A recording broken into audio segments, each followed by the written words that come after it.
Congress leader और रुकने parliament Hasnain Masoodi ने कहा कि सुप्रीम कोर्ट में दफा 370 पर 2 अगस्त से मुसलसल समाअत होगी और ये एक अच्छी शुरुआत है।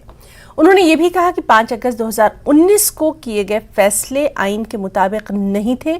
उन्होंने इस मामले पर जल्द फैसला आने की उम्मीद भी जताई है। देखिए, बहुत बड़ी हद तक मुतमईन है क्योंकि एक मौसर शुरुआत हो गई समाअत की। और ये भी कहा सुप्रीम कोर्ट ने, जो जज साहिबान है बेंच ने कहा कि 2 अगस्त से मुतवातिर हर रोज सोमवार और शुक्रवार के बगैर समाअत होगी। उसका मतलब है समाअत जारी रहेगी जब तक कि ये अपने कंक्लूजन को नहीं पहुंचती। तो यही हम चाहते थे कि शुरुआत हो जाए। बहुत देर से शुरुआत हो गई, लेकिन चले बहुत सारी मुश्किलात थे, कोविड था बीच में, कुछ और भी शुरुआत थे, लेकिन अब शुरुआत हो गई और हम ये तवक्को करते हैं कि जल्द से जल्द फैसला आ जाएगा। और फैसला क्या होगा, हमें अपनी जगह पर इत्मीनान है, फैसला जम्मू कश्मीर के अवाम के हक में होगा। क्योंकि अगर अब जो भी फैसले हैं वो आइन के को दरकिनार करते हुए, आइन को रोनते हुए लिए गए, और आइन ही सबसे सुप्रीम है। मुल्क का सबसे बड़ा जो सॉवरेनिटी है वो आइन में, हर एक चीज़ इसी आइन की कसौटी पर परखी जाती है। और ये फैसले अगर हम आइन की कसौटी पर परखें तो नहीं हो सकते हैं। इसी वजह से मुझे लगता है कि सरकार ये मजबूर होगी कि वो एक सप्लीमेंट्री एफिडेविट दे दें और उसमें अपनी उपलब्धियों का, अपनी कामयाबियों का जिक्र करें, ताकि एक पोस्ट फैक्टो जस्टिफिकेशन दे उन फैसलों की जिनको उन्हें लगता है कि कोई आइनी आधार नहीं है। जो आईनी सवाल है, शायद इसी वजह से सुप्रीम कोर्ट ने कहा कि हम केंद्र सरकार का, मरकज का जो हलफनामा है, हम उस पर बातचीत नहीं करेंगे, बल्कि जो आईनी सवाल है उस पर गुफ्तगू करेंगे। जाहिर सी बात है, क्योंकि ये पहली सरकार को सोचना चाहिए था कि वो क्यों ये हलफनामा पेश करते हैं।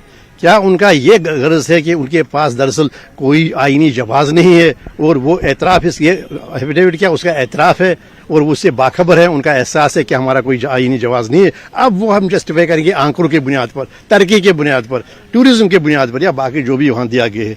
लेकिन बात यह है जनाब, यहाँ पर जो भी सुप्रीम कोर्ट सबके सामने सवाल है वो सवाल है आईनी हैसियत का।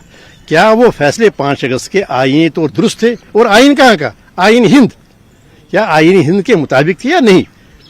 और उसका जवाब ही ये टॉप कॉन्स्टिट्यूशनल कोर्ट है, इस सुप्रीम कोर्ट को उसी का जवाब देना है। हमारा ये मानना है, नहीं आप आइन के तहत किसी स्टेट का विभाजन कर सकते हैं, नहीं तकसीम कर सकते हैं, नहीं फ्रैगमेंट कर सकते हैं। और 370 जो है वो सेल्फ कंटेन्ड कोड है, आप नहीं कर सकते थे उसको इस तरीके जिस तरीके से आपने एब्रोगेट किया, उसका एक तरीका था। एक अहम सवाल ये है, आप कह रहे हैं कि विभाजन नहीं कर सकते, लेकिन पार्लियामेंट में ही तमाम आईनी ताकतों का, पावर्स का इस्तेमाल करके ये सब हुआ। देखिए जी, अगर वो होता, हमारे जो मुल्क का निज़ाम है, वो मुल्क का निज़ाम ये है कि पार्लियामेंट के फैसले, एग्जीक्यूटिव के फैसले, प्राइम मिनिस्टर के फैसले, सदर जमहूरिया के फैसले सब परखे जाएंगे आइन की कसौटी पर। और वो कौन परखने वाला है? Supreme court.